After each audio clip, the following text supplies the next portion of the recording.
विचारलं की किती मदत करणार, त्यावेळेस मुख्यमंत्री म्हणाले की त्यावर राजकारण करू नका। याचा अर्थ काय की मदतीची कुठलीही ठोस भूमिका किंवा किती देणार याबाबत सरकारने गुप्तता का ठेवली। जर बांधावर जात आहे तर मंत्र्यांनी का सांगू नये, मुख्यमंत्र्यांनी का सांगू नये की तुम्हाला एवढी मदत मिळेल, इतक्या हेक्टरपर्यंत मिळेल, आणि इथे कुठे राजकारण आलंय। खरं तर यामध्ये सरकारची नियतच ही शेतकऱ्यांना बनवाबनवीची दिसते आहे। जर आपण एनडीआरएफ एसडीआरएफच्या निकषाप्रमाणे गेलो तर 8,500 रुपये प्रति हेक्टरी म्हणजेच 2 हेक्टरपर्यंत मदत देण्याची सरकारची तयारी दिसते। 5 एकरपर्यंतच्या शेतकऱ्यांना केवळ 17,000 रुपये ही मदत मिळणार आहे। आणि या मदतीने काय होणार आहे, पूर्ण पीक गेलं। आता सोयाबीनवर येलो मोजाक नावाचं मोठा संकट आलेलं आहे आणि त्या येलो मोजाक नावाच्या किडीमुळे एकरी 1 क्विंटल सुद्धा, 1 बोरा सुद्धा सोयाबीन होत नाहीये। मग अशा स्थितीत शेतकऱ्यांनी जगायचं की मरायचं।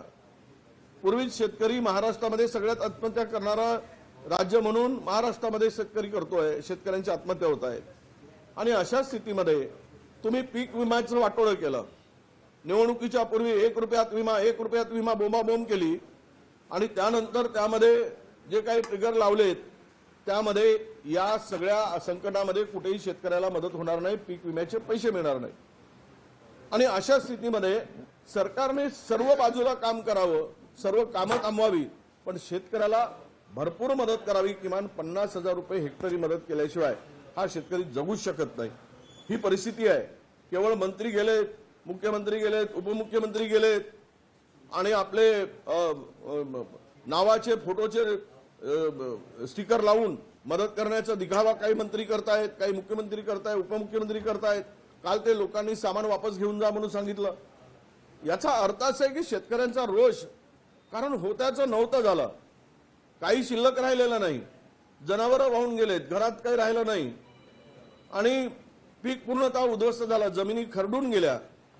मग अशा स्थितीमध्ये त्या बांधावर जाऊन शेतकऱ्याच्या केवळ दिखावा करू नका, तर ठोस काय मदत करणार आहे सरकारने सांगितलं पाहिजे, तर शेतकऱ्यांना आधार वाटेल। अजित पवार कर्जमाफीच्या मुद्द्यावरून भडकले, आम्ही काही गोट्या खेळत नाही, आम्हाला माहित आहे, लाडक्या बहिणीला 25,000 कोटी दिले असं वगैरे म्हणाले।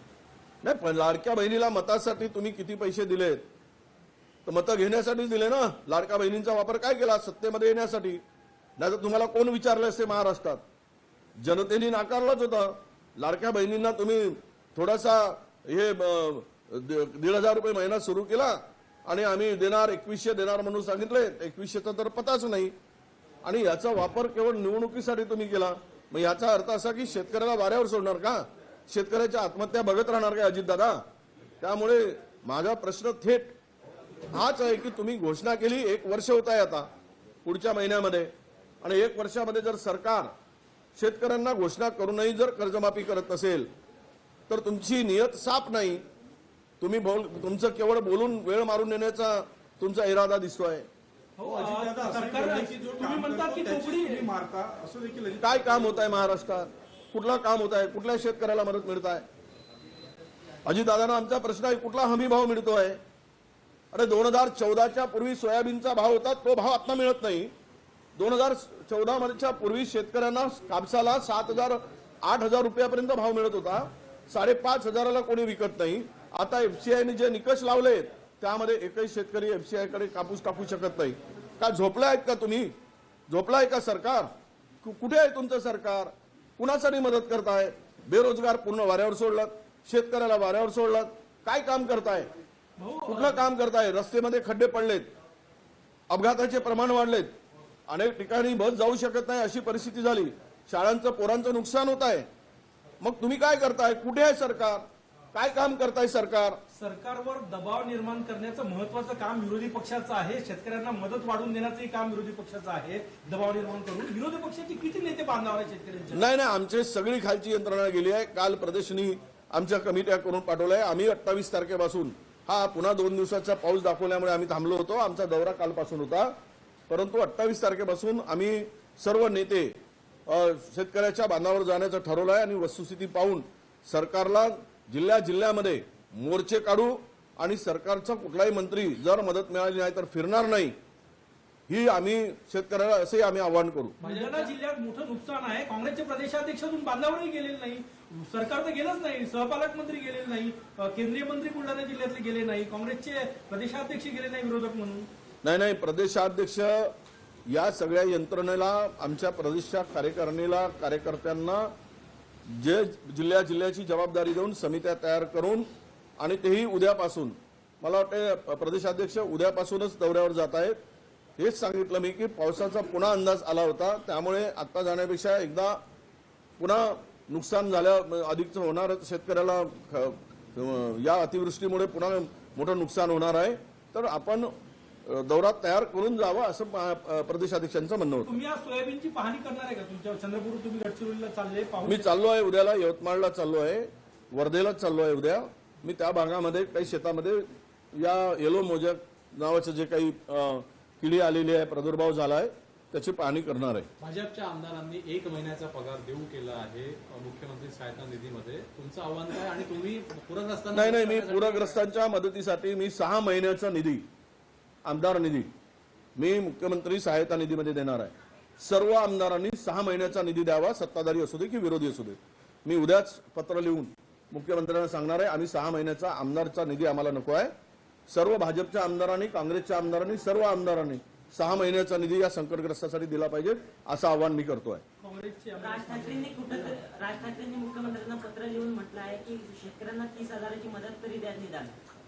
कशा पद्धतीने पाहताय? 30,000ची मदत तरी द्या म्हणून राज ठाकरेंनी पत्र लिहिलं, काही टोले लावले नाही, त्यांचं काय म्हणणं आहे ते मला माहित नाही, पण किमान 50,000 रुपये हेक्टरी दिल्याशिवाय, 2 हेक्टरपर्यंत मदत केल्याशिवाय शेतकरी आता यातून सावरणार नाही, ही वस्तुस्थिती आहे. सोयाबीनचे पंचनामे सुरूच झाले नाही अजून. नुकसानीचे पंचनामे सुरू आहे. सोयाबीनचे जे नुकसान झालं येलो मोजॅकमुळे त्याचे पंचनामे नाही, रिपोर्टही नाही अजून. मी कालच कृषी मंत्र्यांना या संदर्भात बोललो, आणि येलो मोजॅकच्या ह्या किडीचा प्रादुर्भाव झाला आहे, तुम्ही लवकरात लवकर पंचनामे करा म्हणून त्यांना आम्ही सूचना केलेल्या आहे. चंद्रपूर शहरामध्ये मोठ्या प्रमाणात पाऊस सुरू आहे. झरपड नदीमध्ये पूर येऊ शकतो अशी स्थिती आहे. गेल्या 2-3 वर्षापूर्वी चंद्रपुरात मोठा पाऊस झाला होता. तुमचं लक्ष कसं? चंद्रपूर, गडचिरोली, नागपूर ऑरेंज अलर्ट आहे. ऑरेंज अलर्ट आहे. यावर्षी पावसाने कहरच केला आहे, हे खरी वस्तुस्थिती आहे. दरवर्षी पुराचा वेढा चंद्रपूर शहराला बसतोय. नदीचं खोलीकरणाचं काम काही थातुरमातुर सरकार करते. खरं तर त्याला पूर्ण इराई नदी आणि झरपड या दोनही नद्यांचं खोलीकरण करण्याचं, बुजलेल्या नद्या आहेत, यासाठी मी मागचा मंत्री असताना जवळपास 1100 कोटी रुपयाचा प्लॅन तयार केला होता. आमचं सरकार गेलं. हे 1100 कोटी रुपये हे सर्व दोनही नद्या स्वच्छ करून, खोल करून, प्रोटेक्शन वॉल बांधली असती तर आज या शहराला कुठल्याही प्रकारचा धोका निर्माण झाला नसता. दरवर्षी हजारो कुटुंब या चपेटमध्ये येतात आणि त्यांचं नुकसान होते. कायमस्वरूपी काम करण्याची आवश्यकता आहे. भाऊ, जर तुमच्या मागणीला सरकारनं प्रतिसाद दिला नाही, 50,000 हेक्टर मदत केली नाही, तर नाही, आम्ही जिल्ह्यात मोर्चे काढू, सरकारची नामुष्की करू. हे आता शेतकरी सुद्धा हातात तुतारी घेतलाय, हे लक्षात सरकारने ठेवले पाहिजे. नाहीतर मग मंत्र्यावरच तो आसूड उगारतील. इतकी भयावह परिस्थिती आहे, हे लक्षात घेऊन सरकारने मदत केली पाहिजे, असं आमचं आव्हान आहे. शेतकऱ्यांच्या मदतीकरता दिलासा येईल असं म्हणतायत विजय वडेट्टीवार. इतकंच नाही तर उद्या आम्ही देखील बांधावर जाणार आहोत, शेतकऱ्याची व्यथा जाणून घेणार आहोत, असं देखील वडेट्टीवार यांनी स्पष्टच केलंय.